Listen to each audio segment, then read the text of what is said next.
ഇന്ന് ശനിയാഴ്ചയാണ്. നമ്മുടെ നാട്ടിലെ ഞായറാഴ്ച കഴിഞ്ഞുള്ള തിങ്കളാഴ്ച പോലെ വെള്ളിയാഴ്ച കഴിഞ്ഞുള്ള ശനിയാഴ്ച. വെള്ളിയാഴ്ച സുഖമായി കിടന്നുറങ്ങി അടുത്ത ദിവസം ജോലിക്ക് പോകുന്നത് ഇച്ചിരി മടിയുള്ള കാര്യമാണ് കേട്ടോ. അങ്ങനെ ഡ്യൂട്ടിക്ക് ഇറങ്ങി. ഇന്ന് നേരം അധികം വെളുത്തിട്ടില്ല, ചെറിയൊരു ഇരുട്ടുണ്ട്. എന്നാലും നല്ല മനോഹരമാണ് ഈ ക്ലൈമറ്റ് കാണാൻ. ചെറിയൊരു തണുപ്പുണ്ട്, ചെറുതായിട്ട് മഴയും. തൊട്ടടുത്തുള്ള സിമെൻറ്റ് ഫാക്ടറിയിൽ നൈറ്റ് ഷിഫ്റ്റ് കഴിഞ്ഞിട്ടില്ല, അവരിപ്പോഴും ജോലി ചെയ്തുകൊണ്ടിരിക്കുകയാണ്. ഇന്നലത്തെ ഹാങ് ഓവറാണ് തോന്നുന്നു. കൂടെയുള്ള ഒരാൾ നല്ല ഉറക്കമാണ്.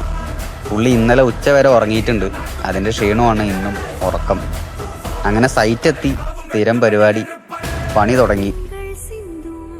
കൂടെ ബുൾഡോസറും തുടങ്ങി. ഈ ബുൾഡോസർ ഓടിക്കുന്ന ഓപ്പറേറ്റർ ഒരു ചാച്ചനാണ്, ഒരു പഞ്ചാബി. അദ്ദേഹം ഈ ഒമാനിൽ തന്നെ 25 വർഷമായി. അങ്ങനെ എൻ്റെ അറബി വന്നു, എനിക്ക് കുടിക്കാൻ ഒരു ജ്യൂസ് തന്നു. ചെറുതായിട്ടൊരു ആശ്വാസം ഉണ്ടായി. അപ്പോഴാണ് ഒരു മനോഹരമായ കാഴ്ച ഞാൻ കണ്ടത്. ഒട്ടകം.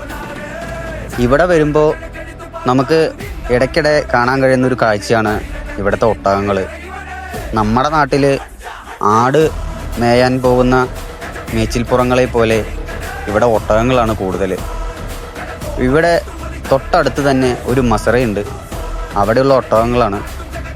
അങ്ങനെ വൈകുന്നേരമായി, ഞങ്ങളെ കൂട്ടാനുള്ള വണ്ടി വന്നു. ബസ് ആണ് വന്നത്. കമ്പനി ഇന്ന് പുതുതായിട്ട് കൊണ്ടുവന്ന വണ്ടിയാണ് ബസ്. അതാകുമ്പോൾ എല്ലാ ജോലിക്കാർക്കും കൂടി ഒരു വണ്ടി മതി. ഇത് ബസ് ഓടിക്കുന്ന ഡ്രൈവറാണ്, ഒരു തമിഴൻ ചേട്ടനാണ്. പുള്ളി ഒരു പാവമാണ്.